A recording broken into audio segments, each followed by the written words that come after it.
بسم اللہ الرحمن الرحیم۔ آئیے انشاءاللہ اب فقہ حنفی میں عوام کے لیے جو کام کے مسائل ہیں اور عام طور پر جو مفتہ بھی مسائل ہیں ان کو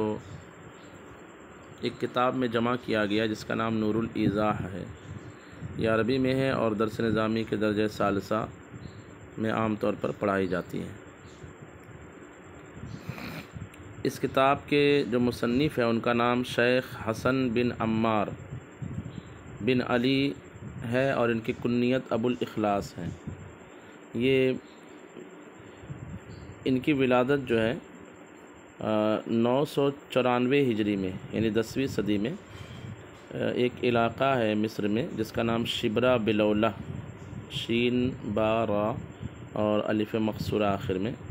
شبرا بلولہ، اس علاقے میں پیدا ہوئے اور اسی کی طرف نسبت کرتے ہوئے آپ کو علامہ شرمبلانی کہا جاتا ہے۔ یہ نسبت جو ہے خلاف قیاس ہے، شبرا بلولہ کی طرف نسبت کرتے ہوئے، جیسے رائے کی طرف نسبت کرتے ہوئے رازی کہا جاتا ہے خلاف قیاس، ایسے ہی شبرا بلولہ کی طرف نسبت کرتے ہوئے شرمبلانی آپ کو کہا جاتا ہے۔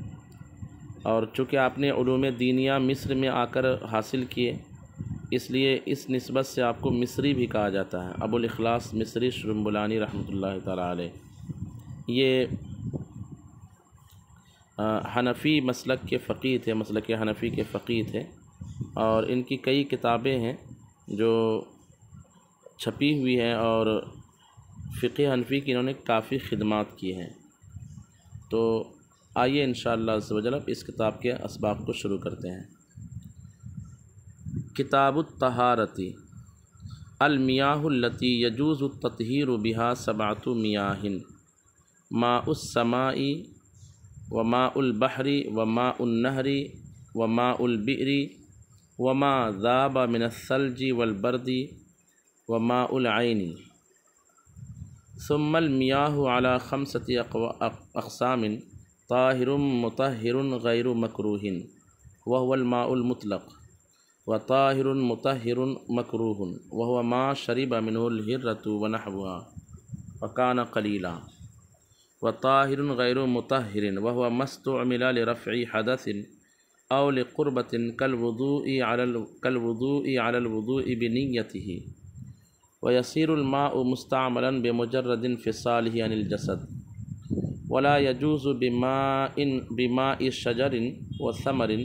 ولو خرج بنفسه من غير عصر في الأزهر، ولا بماء زال تبعه بالطبخ أو بغلبة غيره عليه، والغلبة في مخالطة الجامدات بإخراج الماء عن رقته وسيلانه، ولا يضر تغير أوصافه كلها بجامد كزعفران وفاكهة وورق شجر، والغلبة في المائعات بظهور وصف واحد من مائع له وصفان فقط، كاللبن له اللون والطعم ولا رائحة له، وبظهور وصفين من مائع له 3 كالخل، والغلبة في المائع الذي لا وصف له كالماء المستعمل وماء الورد المنقطع الرائحة تكون بالوزن، فإن اختلط رطلان من الماء المستعمل برطل من الماء المطلق لا يجوز به الوضوء وبعكسه جاز، والرابع ماء نجس وهو الذي حلت فيه نجاسة وكان راكدا قليلا، والقليل ما دون 10 في 10 فينجس وإن لم يظهر أثرها فيه، أو جاريا وظهر فيه أثرها، والأثر طعم أو لون أو ريح، والخامس ماء مشكوك في طهوريته وهو ما شرب منه حمار أو بغل۔ یہاں تک کہ عبارت میں صاحب کتاب نے علامہ حسن شرمبلانی رحمۃ اللہ تعالیٰ علیہ نے سب سے پہلے یہ اپنی کتاب کا آغاز انہوں نے کتاب الطہارہ سے فرمایا ہے۔ کتاب جو لفظ ہے نا یہ ایک عنوان ہوتا ہے، ہیڈنگ ہوتی ہے۔ 3 طرح کے عنوان عام طور پر فقہ کی کتابوں میں دیکھنے کو ملتے ہیں۔ ایک لفظ کتاب آتا ہے جیسے کتاب الصلاۃ، کتاب الزکوٰۃ، کتاب الطہارہ، کتاب الحج، اور ایک ہوتا ہے باب۔ جیسے باب المیاہ اس طرح سے، اور ایک ہوتا ہے فصل۔ یہ تین الفاظ کا عام طور پر استعمال ہوتا ہے۔ اس میں اس طرح سے فرق کیا گیا ہے کہ باب کتاب اور باب اور فصل میں سب سے عام جو ہے وہ کتاب ہے، پھر اس سے خاص باب ہے، اور اس سے بھی خاص جو ہے فصل ہے۔ کتاب میں مختلف الانواع جو ہے وہ مسائل بیان ہوتے ہیں، مختلف الانواع یعنی الگ الگ نوعیت کے مسائل کتاب کے عنوان کے ضمن میں، کتاب کی ہیڈنگ دے کر اس کے ضمن میں بیان کیے جاتے ہیں، اور باب کے عنوان کے تحت متحد ایک ہی نوع کے ایک نوع کی جو ہے مسائل بیان کیے جاتے ہیں عام طور پر، اور فصل میں جو ہے کچھ خصوصی مسائل بیان کیے جاتے ہیں جو ایک نوع سے متعلق ہوتے ہیں۔ اور طہارت جو ہے یہ اس میں تین طرح کا تلفظ ہے، ایک ہے طا کے فتحے کے ساتھ بروزن فعالتن طہارتن، بروزن فعالتن طہارتن، اور بروزن فعالتن طہارتن۔ فا کے فتحے کے ساتھ یعنی فا کلمہ کے فتحے کے ساتھ طہارت جب ہم پڑھیں گے تو یہ مصدر ہے، اور اس کا معنی ہوتا ہے صفائی، نظافت، پاکی حاصل کرنا۔ اور اگر فعالتن کے وزن پر پڑھیں گے تو آلۂ نظافت اس کا معنی ہوگا، اور اگر ضمے کے ساتھ طہارت پڑھیں گے فعالتن کے وزن پر تو معنی ہوگا وہ چیز جس سے طہارت حاصل کی جاتی ہے۔ تو یہ اس کو ہم پڑھیں گے کتاب الطہارتی۔ ایک اور بات کی جاتی ہے کہ فقہ کی کتابوں میں عام طور پر پہلے طہارت کا ہی بیان کیا جاتا ہے، جیسے ہدایہ بھی دیکھیں گے تو فقہ کے ابواب کی جو ترتیب ہوتی ہے اس میں طہارت کے مسائل جو ہے وہ پہلے بیان کیے جاتے ہیں۔ اس کی وجہ یہ ہے کہ چونکہ علم فقہ نام ہے معرفت النفس ما لہا وما علیہا کا، یعنی انسان کے لیے ثواب کے کام کیا ہے اور گناہ کے کام کیا ہے اس کو جاننا، اور اس اعتبار سے انسان پر جو حقوق ہے ثواب و عذاب کے اعتبار سے کہ کچھ حقوق اللہ کے ہوتے ہیں جنہیں حقوق اللہ کہا جاتا ہے، اور کچھ حقوق بندوں کے ہوتے ہیں۔ تو حقوق اللہ اور حقوق العباد میں چونکہ مرتبہ حقوق اللہ کا زیادہ ہے، پھر اللہ کے جو حقوق بندوں پر ہے اس میں فرض، واجب اور سنت اس طرح کے حقوق ہیں۔ فرض کا مرتبہ باقی دوسرے حقوق سے افضل ہے اور زیادہ اس کی اہمیت ہے، اور فرائض حقوق جو فرائض فرض ہیں مسلمانوں پر اس میں جو ہے نماز، روزہ، حج اور زکوٰۃ ہے۔ تو نماز اہم الفرائض ہے، اور نماز کی ادائیگی کے لیے چونکہ کچھ شرطیں ہیں اور شرط جو ہے وہ مشروط پر مقدم ہوتی ہے، اس لیے نماز کی ایک اہم شرط جو ہے طہارت کا ذکر پہلے کیا جاتا ہے، کیونکہ شرط مشروط پر مقدم ہوتی ہے۔ اس لیے عام طور پر فقہی کتابوں میں طہارت کے باب کو پہلے بیان کیا جاتا ہے۔ تو طہارت سے مراد یہاں پہ ہے نجاست یعنی گندگی سے پاکی حاصل کرنا۔ اب وہ گندگی چاہے حقیقی ہو یا حکمی ہو، یہاں پر جو ہے کتاب الطہارہ میں حقیقی جو گندگی ہے یا حکمی جو گندگی ہے اس کو کیسے پاک کیا، اس سے کیسے پاکی حاصل کی جائے گی، اور پاکی حاصل کرنے چونکہ پاکی حاصل کرنے کا ذریعہ جو ہے بڑا ذریعہ پانی ہے، اور پانی نہ ہونے کی صورت میں مٹی کو بھی پانی کے قائم مقام کیا گیا، تیمم جس کو ہم کہتے ہیں۔ تو اس لیے پانی کے ذکر کو اس باب میں بیان کریں گے، اور یہ فرمائیں گے کہ نجاست حکمیہ حاصل کرنے کے لیے کون سے پانی ہمارے لیے کفایت کریں، کس طرح کے پانی جو ہے ہمارے لیے کفایت کریں گے اور کس طرح کے پانی کفایت نہیں کریں گے۔ تو سب سے پہلے بتا رہے ہیں کہ وہ پانی جس سے پاکی حاصل کرنا جائز ہے وہ 7 طرح کے پانی ہیں، یعنی یہ یہاں پہ جو 7 پانی کی 7 قسمیں بیان کیا ہے وہ نسبت کے لحاظ سے ایک، ورنہ تو یوں ہم بول سکتے ہیں کہ وہ جس سے پاکی حاصل کرنا جائز ہے وہ پانی ہوتا ہے جو حکماً جس کو ہم طاہر، مطہر، غیر مکروہ یا مکروہ کہتے ہیں، تو اس پانی سے پاکی حاصل کرنا جائز ہوتا ہے۔ تو خیر یہ نسبت کے اعتبار سے پانی کی یہاں پہ 7 قسمیں یہ بیان کریں گے کہ آسمان کا ایک پانی جو بارش کا پانی ہوتا ہے اس سے وضو اور غسل کرنا جائز ہے، ایسے ہی سمندر کا جو پانی ہوتا ہے اگرچہ کھارا ہوتا ہے اس سے بھی وضو اور غسل کرنا جائز ہوتا ہے۔ ایسے ہی نہر، ندی، تالاب کا جو پانی ہوتا ہے، کنویں کا جو پانی ہوتا ہے، اور اولے اور برف سے جو پانی پگھل جائے، یعنی برف رکھا ہوا ہے وہ جو اس کا پانی پگھل کر کے بہنے لگے، اس سے بھی وضو غسل جائز ہوگا۔ اور ایسے ہی جھرنے اور چشمے کا پانی بھی۔ تو دیکھیے یہ ایک طرح سے ہم یوں کہہ سکتے ہیں کہ ظرف کے اعتبار سے یہاں پہ پانی کی تقسیم کی گئی ہے کہ پانی کا ایک ظرف سمندر ہے، سمندر میں پانی موجود رہتا ہے، نہر میں پانی موجود رہتا ہے، کنویں میں پانی موجود رہتا ہے، اور یہ جو برف جو ہے یہ بعینی پانی ہی ہے، لیکن وہ حیت اس کی بدلی رہتی ہے۔ اور ایک ظرف جو ہے چشمے میں پانی موجود، جھرنے میں پانی موجود رہتا ہے۔ تو اس طرح کے پانی سے نجاست دور کرنا اور نجاست حکمیہ کو دور کرنا یا نجاست حقیقیہ کو دور کرنا جو ہے جائز ہے۔ دیکھیے ترجمہ، المیاہ التی یجوز التطہیر بہا سبعۃ میاہ۔ المیاہ جو ہے ماؤن کی جمع ہے، المیاہ وہ پانی، التی یجوز التطہیر بہا جن سے تطہیر یعنی پاکی حاصل کرنا جائز ہے۔ یہ جائز بمعنی صحیح ہے، درست ہے، ٹھیک ہے، جس سے پاکی حاصل کرنا صحیح ہے۔ سبعۃ میاہ 7 پانی ہے۔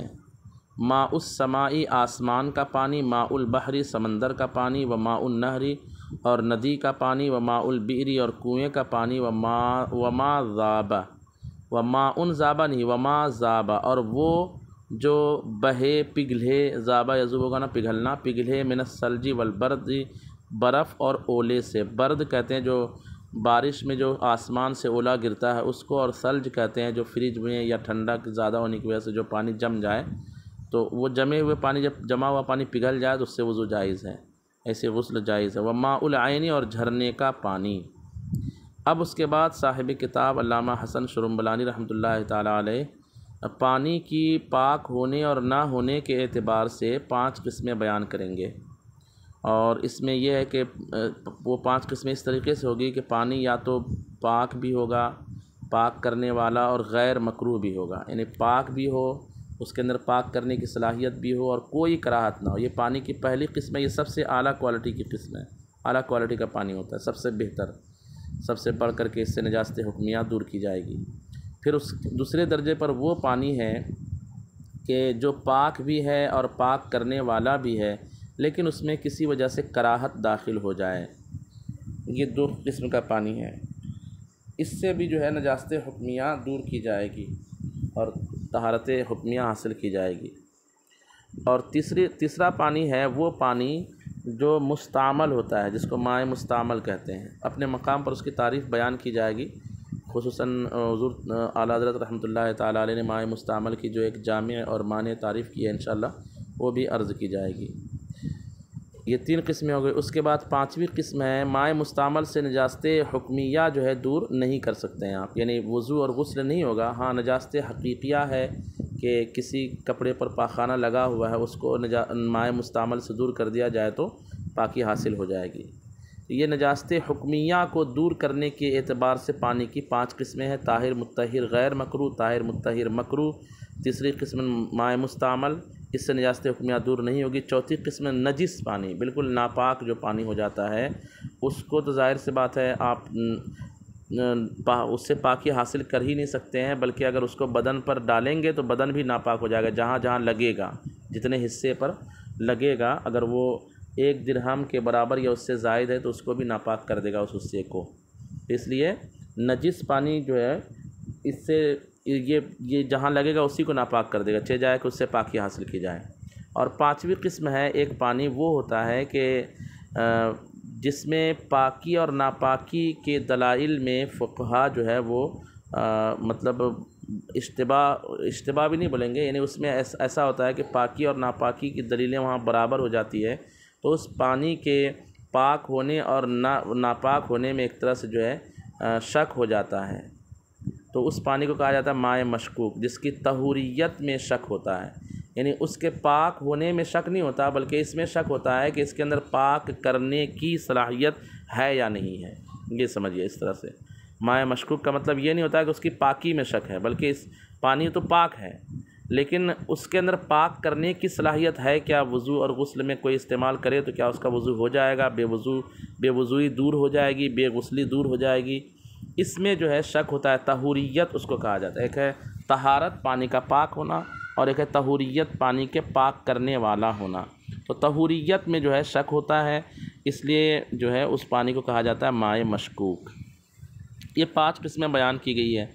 اس کے بعد انہوں نے بیچ میں جو ہے یہ بیان کیا ہے کہ پانی میں کن چیزوں کا غلبہ ہوتا ہے تو پانی کا استعمال جائز ہوگا، اور کن چیزوں کا غلبہ ہونے کے باوجود پانی کا استعمال ناجائز ہوگا۔ اس کی کچھ تفصیل بیان کی ہے، اس کو اپنے مقام پر پڑھیں گے۔ پہلے یہاں تک ترجمہ دیکھ لیتے ہیں۔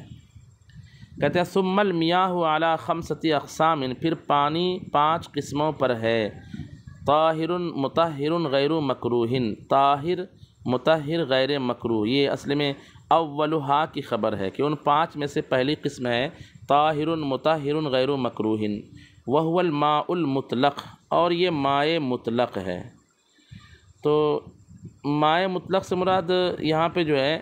مطلق جو ہے وہ پانی بھی ہے جو مستعمل ہے، وہ پانی بھی ہے جو مکروہ ہے، اور وہ پانی بھی ہے جو مشکوک ہے، یہ سب مائع مطلق ہے۔ مائع مطلق اور مائع مقید جو نا وہ کچھ الگ اس کی تعریف ہوتی ہے۔ یہاں پہ مطلق جو کہا ہے تو اس پر جو ہے فتح رضویہ میں یہ بات کی گئی ہے کہ اگر پانی نجس بھی ہو جائے تو وہ مائع مطلق ہی ہوتا ہے۔ تو مائع مطلق سے ان کی مراد یہ ہے کہ وہ پانی پاک ہو، پاک کرنے والا ہو، نجس نہ ہو، مستعمل نہ ہو، اس طرح کی قید اس میں نہ لگے، تو اس اعتبار سے انہوں نے مائع مطلق فرمایا کہ وہ مائع مطلق ہے، یعنی پاک صاف بالکل غیر مکروہ پانی۔ دوسری قسم ہے وہ طاہر مطہر مکروہ، کہ پانی پاک ہو، اس کے اندر پاک کرنے کی صلاحیت بھی ہو لیکن کراہت اس میں آ جائے۔ طاہر مطہر مکروہ، یہ کون سا پانی ہوتا ہے؟ کہتے ہوا ما شرب منہ الحرۃ ونحوها وکان قلیلا، بلی اور اس کے مثل جانور جس پانی سے کچھ پی لے اور وہ پانی جو ہے قلیل ہو، یعنی 10 دردہ سے کم کسی برتن وغیرہ میں رکھا ہوا ہے نا، اگرچہ ڈرام ہو، اگرچہ دیگچی ہو، اور اس سے جو ہے بلی یا اس طرح کا کوئی جانور جو ہے پی لے۔ بلی اور اس طرح کے جانور سے مراد ہے حرام جانور، یعنی جس کا گوشت کھانا حرام ہو اور لیکن اس کا گھر میں آنا جانا لگا رہتا ہو، ہے نا، اس طرح کے جانور اگر اس پانی سے پی لے تو اس کے اندر جو ہے کراہیت داخل ہو جائے گی۔ جیسے چھٹی پڑی جو مرغی رہتی ہے، ادھر ادھر چوچ مارتے رہتی ہے، وہ یا سانپ یا چوہا جو عام طور پر گھروں میں داخل ہوتے رہتے ہیں، آتے جاتے رہتے ہیں، تو ان کو طوافین ان جانوروں کو کہا جاتا ہے۔ تو علت طواف کی وجہ سے ان جانوروں کے قیاس جو چاہتا ہے کہ بلی کا جوٹھا شیر کے جوٹھے کی طرح ناپاک مانا جائے، لیکن اس علت طواف کے سبب سے حدیث میں تخفیف دی گئی ہے، اس لیے نجاست کا حکم نہیں دیا گیا بلکہ کراہت کا حکم دیا گیا کہ یہ پانی صرف مکروہ رہے گا، بس پاک بھی رہے گا اور اس کے اندر پاک کرنے کی صلاحیت بھی رہے گی۔ تو طاہر مطہر مکروہ پانی کون ہوتا ہے؟ وہو ما شرب منہ الحرۃ ونحوها، یہ وہ ہے کہ جس سے بلی یا اس کے مثل جانور نے پیا ہو، وکان قلیلا، یہ ایک شرط ہے کہ وہ پانی قلیل بھی ہو، یعنی 10 دردہ سے کم ہو۔ اگر تالاب ہے اور اس میں بلی نے منہ ڈال کے 10 بار بھی پانی پی لیا تو بھی پانی ناپاک نہیں ہوگا، بلکہ اس میں اگر نجاست پڑ جائے تو دوسری طرف سے جہاں نجاست نہیں ہے وہاں سے وضو اور غسل جائز ہوگا۔ تیسری قسم ہے طاہر غیر مطہر، کہ پانی پاک ہو لیکن پاک کرنے والا نہ ہو، طاہر ہو غیر مطہر ہو، مطہر نہ ہو۔ یہ کون سا پانی ہوتا ہے؟ ہوا مستعمل لرفع حدث او لقربۃ، یہ وہ پانی ہے جسے رفع حدث کے لیے یعنی بے وضوئی یا بے غسلی دور کرنے کے لیے استعمال کیا گیا۔ حدث کا معنی عام طور پر یہ بھی کرتے ہیں جسے ناپاکی دور کرنے کے لیے استعمال کیا گیا، تو یہ ترجمہ درست نہیں ہوگا۔ حدث کہیں گے نجاست حکمیہ کو، چاہے وہ بڑی نجاست حکمیہ ہو یعنی بے غسلی ہو یا بے وضوئی۔ حدث کا معنی ناپاکی اس معنی میں کرنا، نجس چیز اس معنی میں کرنا کہ وہ گوبر بھی اس سے صاف کریں گے تو وہ مائع مستعمل ہوگا، تو یہ درست نہیں ہے۔ گوبر جس پانی سے صاف کیا جائے وہ مائع مستعمل نہیں، وہ مائع نجس ہوتا ہے۔ اور ایک شخص بے وضو ہے، اس نے وضو کیا تو پانی کے جو قطرے اس کے بدن سے گر رہے ہیں وہ پاک تو ہے، یعنی جہاں پڑے تو ایسا نہیں کہ وہ ناپاک ہو جائے، لیکن اس کے اندر پاک کرنے کی صلاحیت جو ہے وہ اس کی ختم ہو گئی ہے۔ اب مائع مستعمل کی تعریف جو اعلیٰ حضرت نے بیان کیا اس کو سماعت۔ تو مائع مستعمل کی تعریف فتاوی رضویہ میں اعلیٰ حضرت نے یہ بیان کی ہے کہ مائع مستعمل وہ قلیل پانی ہے، قلیل کی پہلے قید ہے، جس نے یا تو تطہیر نجاست حکمیہ سے یعنی نجاست حکمیہ کو پاک کر کے کسی واجب کو ساقط کیا، جیسے مثال کے طور پر جو ہے بے وضو شخص نے ہاتھ دھو لیا جس پانی سے، تو ہاتھ دھویا تو ہاتھ سے جو ہے تطہیر نجاست حکمیہ حاصل ہو گئی کہ جہاں جتنے حصے پر پانی بہا اتنا حصہ پاک ہو گیا،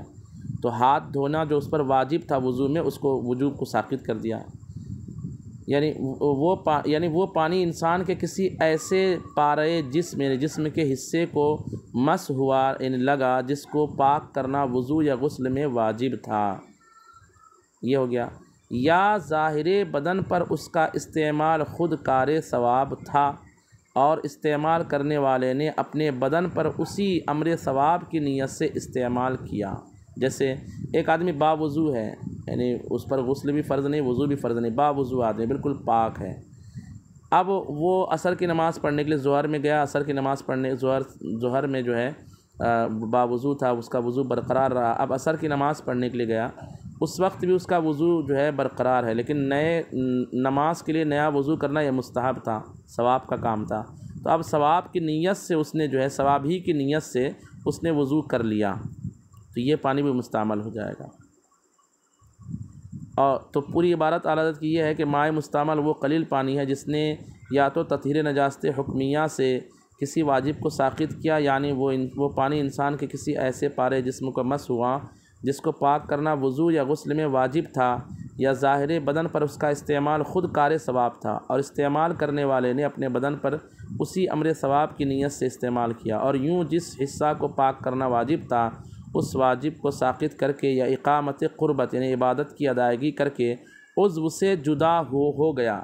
جدا ہونا بھی شرط ہے، انفصال عن الجسد بھی شرط ہے، اگرچہ ہنوز کسی جگہ نہ ٹھہرا بلکہ روانی میں ہے، یعنی پانی مستعمل ہو جائے گا جسم سے جدا ہوتے ہی، تو بیچ میں اگر چلو میں یا کسی برتن میں اس کو بھر لیا جائے، اگرچہ نیچے زمین پر ٹھہرا نہیں ابھی ٹپکا نہیں تو بھی وہ پانی مستعمل ہی ہوگا۔ خیر دیکھیے کہتے ہوا مستعمل لرفع حدث، یہ وہ پانی ہے، یہ وہ ہے کہ جسے استعمال کیا گیا ہو حدث دور کرنے کے لیے، او لقربت یا عبادت کے لیے کیسے کل وضوء علی الوضوء بنیتہ، جیسے وضو پر وضو کرنا وضو ہی کی نیت سے، تو اب پانی مستعمل ہو جائے گا۔ 3 قسمیں یہ ہو گئی۔ پھر اس کے بعد جو ہے اس میں کچھ وضاحت کر رہے ہیں کہ پانی مستعمل کب ہو جائے گا، کہتے ہیں یصیر الماء مستعملا بمجرد انفصالہ عن الجسد، جیسا کہ اعلیٰ حضرت نے فرمایا کہ پانی جو ہے اب اس کے جسم سے جدا ہوتے ہی مستعمل ہو جائے گا، پانی جو ہے جسم سے جدا ہوتے ہی مستعمل ہو جائے گا، بمجرد انفصالہ میں حاضر کا مرجع الماء ہے، پانی کا جسم سے جدا ہوتے ہی مستعمل ہونے کا حکم آ جائے گا، مستعمل ہو جائے گا۔ ولا يجوز بماء شجر وثمر ولو خرج بنفسه من غیر عصر فی الازہر، یہاں پہ اس پانی کا ذکر کیا جا رہا ہے جو حقیقتاً پانی نہیں ہے بلکہ وہ قید کے ساتھ پانی ہے، جیسے درخت کا نچوڑا ہوا پانی یا پھل کا نچوڑا ہوا پانی، تو اس پر اطلاق ماں کا عام طور پر نہیں ہوتا بلکہ اس کا نام بدل کر کے اس کا جو ہے تاڑی نام رکھ دیا جاتا ہے، درخت سے جو پانی نکلتا ہے، یا اس کا نام جوس رکھ دیا جاتا ہے،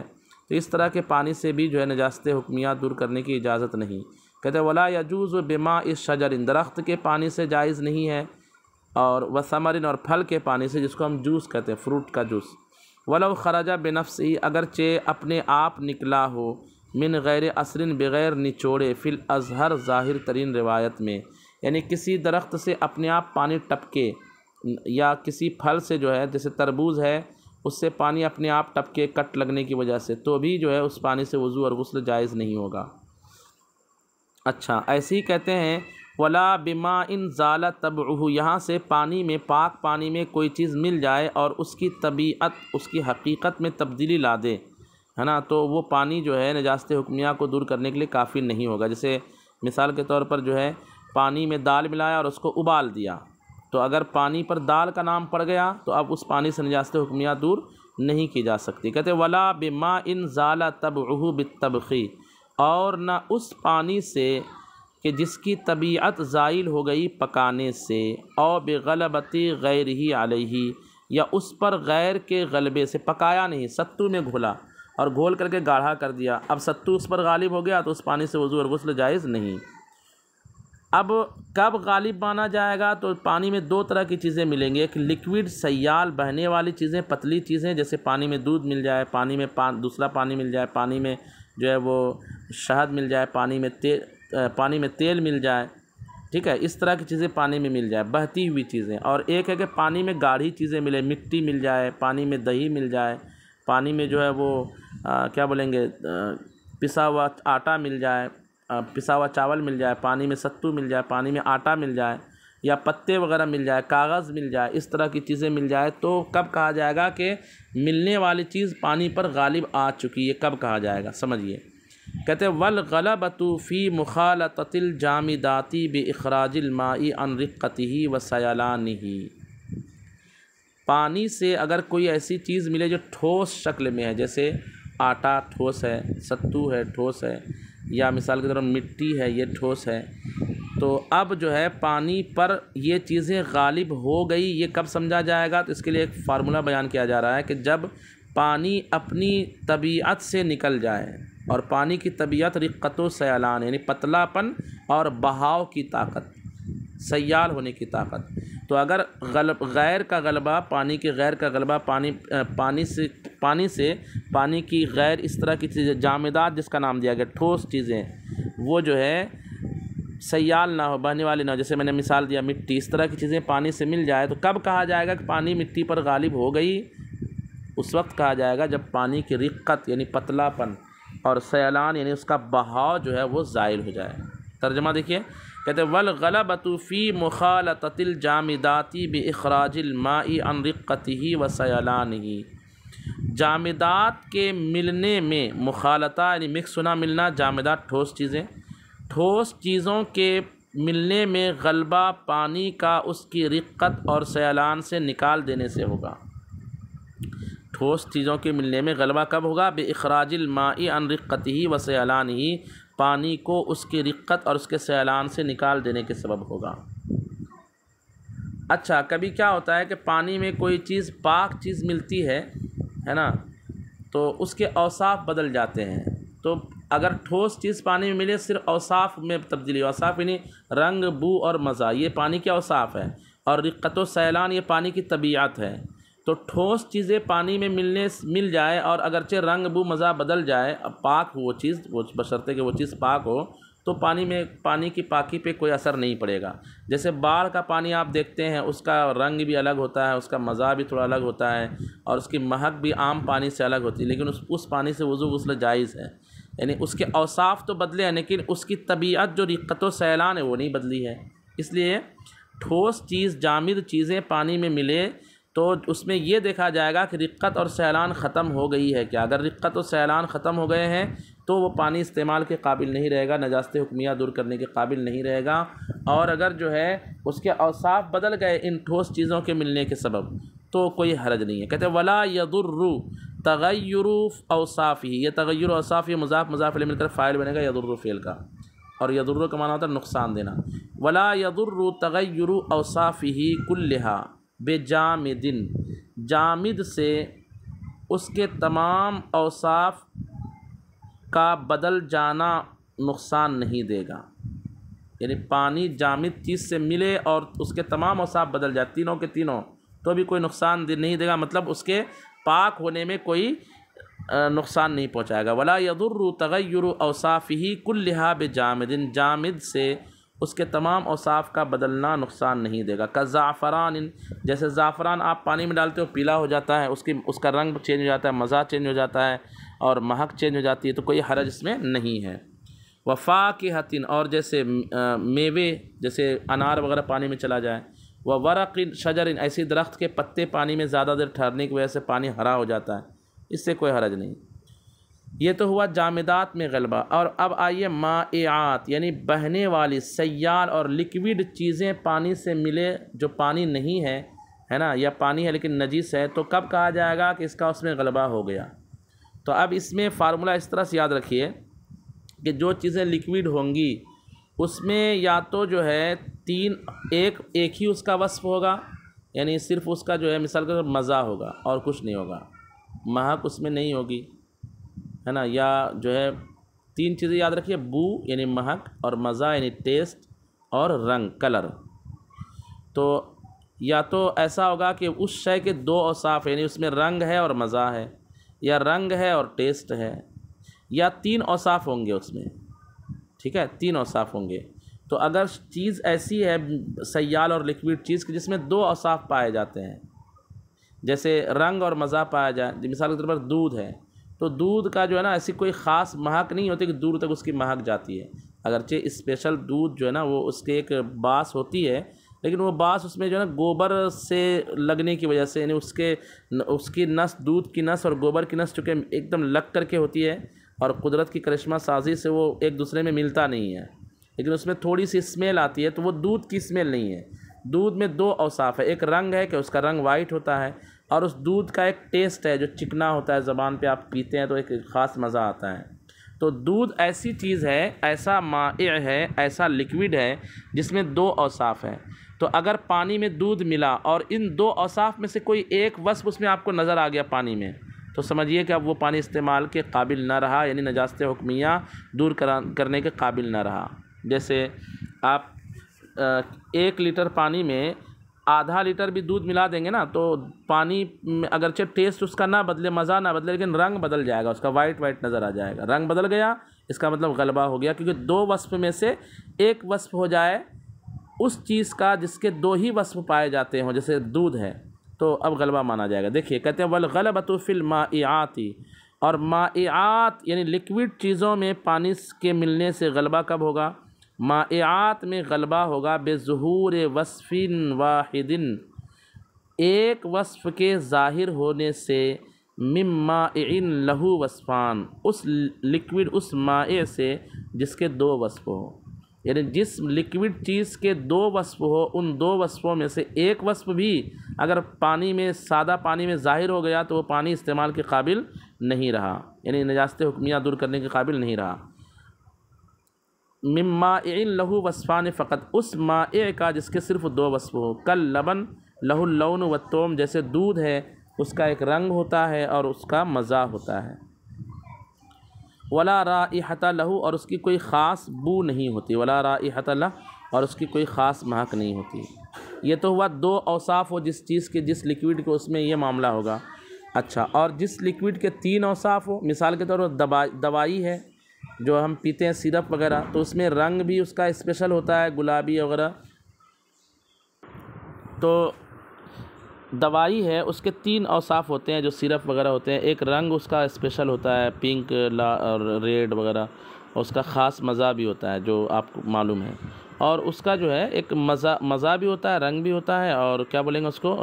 اس کی مہک بھی ہوتی ہے۔ تو دوائی جیسی چیزیں اس میں 3 اوصاف ہیں۔ تو اب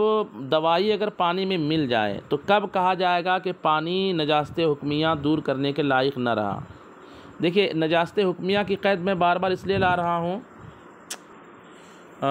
خیر وہ پڑھاتے کال آ گئے تھے، تو میں یہ جو بار بار لفظ استعمال کر رہا ہوں کہ نجاست حکمیہ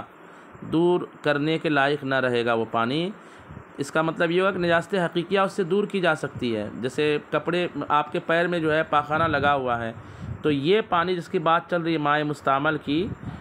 جو پاک ہے لیکن پاک کرنے کی صلاحیت نہیں ہے، تو پاک کرنے کی صلاحیت، کس چیز کو پاک کرنے کی صلاحیت؟ نجاست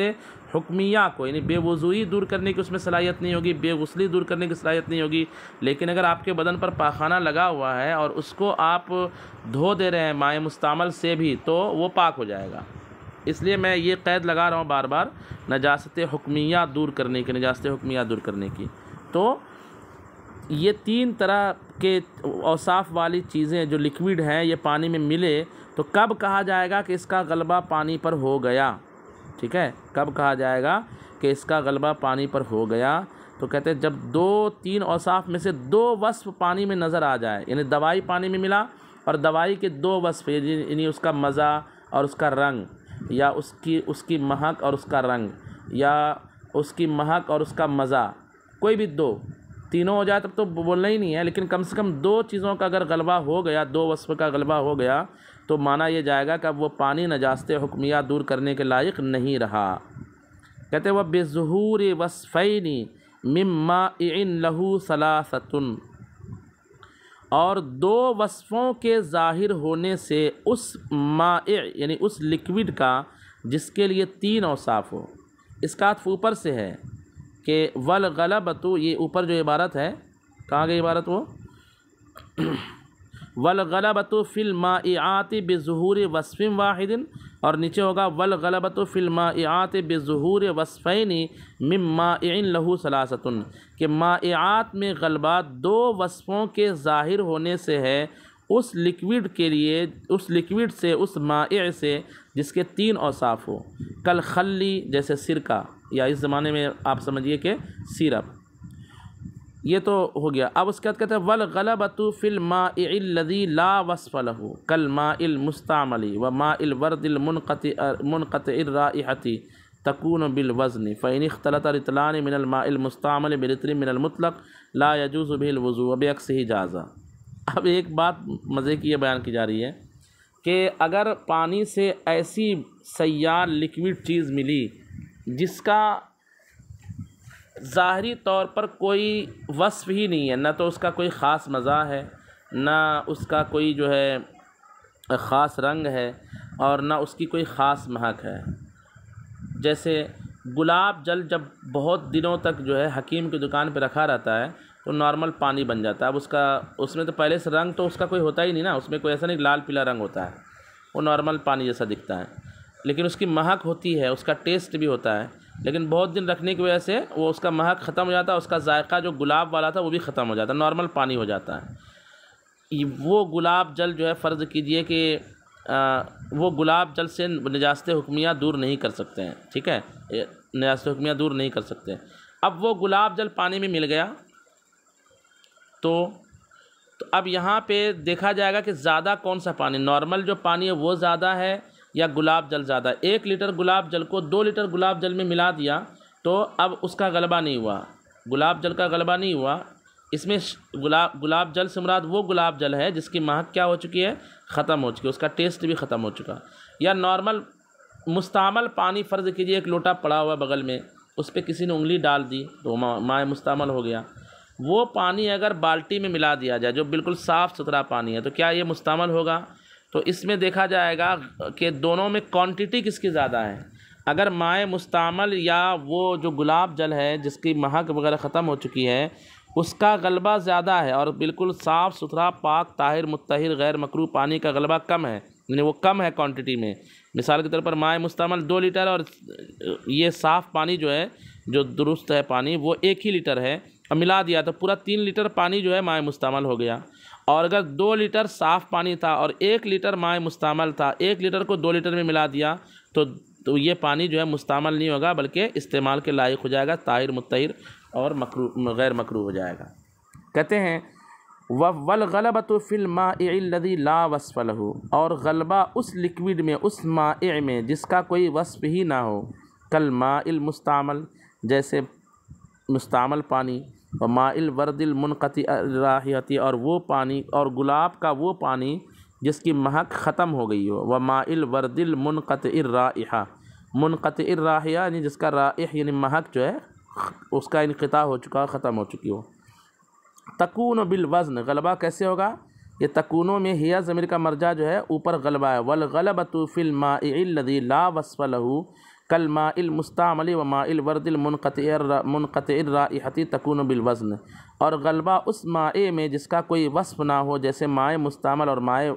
گلاب کا پانی جس کی خوشبو ختم ہو گئی ہو، جس کی مہک ختم ہو گئی ہو، تکون بالوزن، وزن سے ہوگا۔ فإن اختلط رطلان من الماء المستعمل برطل من المطلق لا يجوز به الوضوء، تو اگر مائع مستعمل کے 2 رطل مائع مطلق سے مراد وہ طاہر مطہر غیر مکروہ، مائع مطلق کے 1 رطل سے مل جائے تو اس سے وضو جائز نہیں ہوگا، وبعکسہ جازا، اور اس کے الٹ سے جائز ہوگا، یعنی مائع مستعمل 1 ہو اور یہ 2 ہو مطلق۔ اور چوتھی قسم ماء نجس والرابع ماء نجس، اور چوتھی قسم ماء نجس ہے، وهو الذی حلت فیہ نجاست، اور یہ وہ پانی ہے جس میں نجاست حقیقیہ یعنی غلیظہ یا خفیفہ مل جائے، حلول کر جائے، وکان راکدن، اور شرط یہ ہے کہ وہ ٹھہرا ہوا ہو، قلیلاً اور تھوڑا ہو۔ تو تھوڑے پانی میں اتنی سی نجاست حقیقیہ یعنی پیشاب یا ایک چھیٹا پیشاب یا ایک قطرہ جو ایک تھوڑا سا پاخانہ اس میں چلا گیا تو پورا پانی ناپاک نجس ہو گیا۔ تو پانی قلیل کس کو کب کہا جاتا ہے کہ ایک پانی قلیل ہے اور یہ پانی کثیر ہے؟ اس کی تعریف کر رہے ہیں والقلیل ما دون 20 فی 20۔ قلیل وہ ہے جو 10/10 سے کم میں ہو، یعنی 10/10 کے گڈھے سے کم گڈھے میں جو پانی ہوتا ہے، چاہے کہ اگرچہ ڈرام میں ہو، ٹنکی میں ہو، تو وہ پانی مائع قلیل کہلائے گا۔ ٹنکی اگر اتنی بڑی مثال کے طور پر فرض کیجئے بنا دی جائے جو 10/10 یعنی 100 ہاتھ کا ہو جائے، 100 گز کا ہو جائے، تو پھر جو ہے وہ کثیر پانی کہلائے گا۔ فینجسو، تو پانی نجس ہو جائے گا۔ وَإِن لَّمْ يَظْهُرْ أَثَرُهَا فِيهِ، اگرچہ اس میں جو ہے نجاست کا اثر ظاہر نہ ہو، یعنی اس میں اگرچہ پاخانے کی بو ظاہر نہیں ہو رہی ہے، پاخانے کا مزہ اس میں ظاہر نہیں ہوا، لیکن اس کے باوجود وہ پانی کیا ہو جائے گا؟ نجس ہو جائے گا، جبکہ پانی قلیل ہو۔ اور اگر پانی بہہ رہا ہے، مثال کے طور پر ندی میں پانی، چھوٹی ندی ہے، چھوٹا نالا ہے، اس میں پانی بہہ رہا ہے، اب اس میں کوئی مردار جانور مر گیا ہے، تو وہ پانی ناپاک کب ہوگا؟ جب چلو میں پانی لیں تو اس کے اجزاء اس میں نظر آئیں، یا اس میں مہک جو اس مردار کی سمجھ میں آ جائے، یا اس کا ٹیسٹ جو ہے بالکل سڑا ہوا ہو گیا ہو۔ اتنا خطرناک جو ہے، جیسے 100-200 مردار اس ندی میں مر گئے ہیں، تو پانی اگرچہ بہے گا لیکن اس کا پانی جو ہے بدبودار ہو جائے گا، اس کے پانی کا ٹیسٹ چینج ہو جائے گا۔ تو اس طرح جو ہے بہتے ہوئے پانی میں دیکھا جائے گا کہ اثر ظاہر ہوا ہے کیا اس نجس چیز کا، تو ناپاکی حکم دیں گے۔ اور ٹھہرے ہوئے پانی میں اور وہ قلیل پانی ہے تو پھر اتنا ہی دیکھنا کافی، ایک نجاست پڑ گئی ہے، ناپاک ہو جائے گا وہ پانی۔ کہتے ہیں او جارین، یا پانی جاری ہو، وظہر فیہ اثرھا، اور اس میں اس چیز کا یعنی اس نجس چیز کا اثر ظاہر ہو جائے۔ اور اثر کیا ہے؟ والاثر طعم او لون او ریح، اور اثر مزہ یا رنگ یا مہک ہے۔ والخامس ماء مشکوک فی طہوریتہ، اور پانچویں قسم وہ پانی ہے جس کی طہوریت میں شک ہے، طہارت میں شک نہیں ہے بلکہ طہوریت یعنی پاک کرنے والا ہے یا نہیں، اس بات میں شک ہے۔ وہ ما شرب منہ حمار او بغل، اور یہ وہ پانی ہے جس کو خچر یا گدھے نے پی لیا ہو۔ اصل میں خچر اور گدھا جو ہے وہ کیا بولتے ہیں، نارمل گائے بھینس کی طرح ہے یا درندے جانور کی طرح ہے؟ تو دلیلیں اس میں جو ہے ایسی ہے کہ جس میں وہ کبھی لگتا ہے کہ بیل کی طرح ہے، گائے کی طرح ہے، اور کبھی لگتا ہے کہ شیر کی طرح ہے۔ تو شیر کا جوٹھا ناپاک ہوتا ہے، بیل کا جوٹھا پاک ہوتا ہے، اس لیے جو ہے اس کی طہوریت میں کہا کہ پاک ہے لیکن پاک کرنے والا نہیں ہے، اس بات میں شک ہو گیا، طہوریت میں شک ہو گیا۔ تو یہ وہ مائع مشکوک کون سا پانی ہوتا ہے جس سے گدھا اور خچر یہ پی لے تو وہ پانی اس کی طہوریت میں شک ہو جاتا ہے، وہ مائع مشکوک ہو جاتا ہے۔ انشاءاللہ اس کے آگے اور دوسری فصل پڑھیں گے بعد میں۔